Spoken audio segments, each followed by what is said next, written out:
Manifesto చదవండి. మీరందరూ మేనిఫెస్టోలు చదవండి.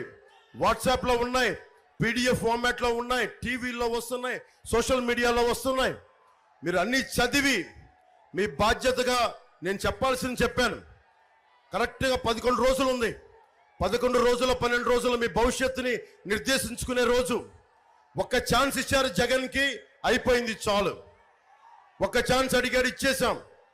60 రూపాయల మందుని రక్తం జలగలగా పీల్చి 200 రూపాయలు చేశాడు. ఇసుక నమ్మేశాడు 41,000 కోట్లకి. ఎవరిది కొండ?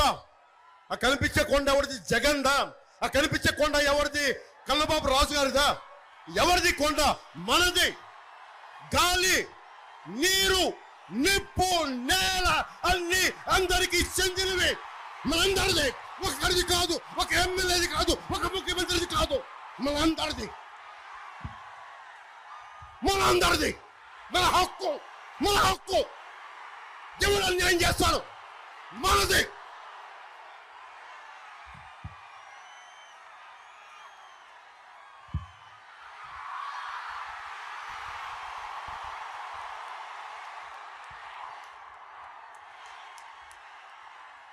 ఎర్రతో వాళ్ళ సాక్షిగా చెప్తున్నా, భవిష్యత్తు మనదే.